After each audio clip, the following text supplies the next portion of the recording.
बिस्मिल्लाहिर्रहमानिर्रहीम। अस्सलाम वालेकुम फ्रेंड्स, कैसे हैं आप सब। आई होप आप सब खैरियत से होंगे। आज का हमारा वीडियो का टॉपिक है कॉन्ट्रैक्ट तो हर बंदा करता है, माइनर भी और मेजर भी, ये हर बंदे की लाइफ का हिस्सा है। तो कॉन्ट्रैक्ट एक्ट 1872 जो है वो कॉन्ट्रैक्ट के बारे में क्या ज़रूरी मालूमात फ़राहम करता है, ये हर बंदे को मालूम होना चाहिए। इसके जो मेन एसेंशियल एलिमेंट्स हैं वो कौन से हैं। फ़र्स्ट ऑफ़ ऑल एक एग्रीमेंट होना चाहिए और फ्री कंसेंट हो, पार्टीज़ जो हैं कॉम्पिटेंट टू कॉन्ट्रैक्ट हो और उनके दरमियान लॉफुल ऑब्जेक्ट हो और लॉफुल कंसिडरेशन होनी चाहिए, और इसके अलावा नॉट एक्सप्रेसली डिक्लेयर्ड वॉइड हो।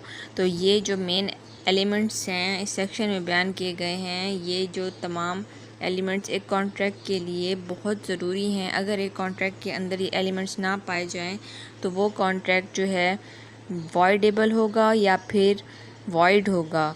तो आगे आपको ये भी बता देती हूँ शॉर्ट फॉर्म में कि वॉइडेबल और वॉइड क्या होता है। फिर मैं इस टॉपिक पे भी एक डिटेल वीडियो बनाऊँगी, क्योंकि ये बहुत अहम टॉपिक्स हैं जो कि आप छोटी सी मिस्टेक के ऊपर, छोटी सी माइनर सी गलती के ऊपर जो है एक कॉन्ट्रैक्ट वॉइड या वॉइड एबल हो जाता है या वैलिड रहता है। ये तमाम बंदों को पता होनी चाहिए।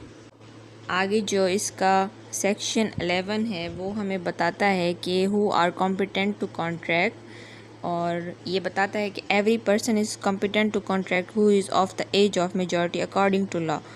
तो मेजॉरिटी मीन्स कि 18 ईयर्स की एज हो, और according to guardian and ward act तो मेजॉरिटी जो है 21 ईयर्स की एज होती है, और अकॉर्डिंग टू मेजॉरिटी एक्ट जो है एज जो है 18 ईयर्स की होती है।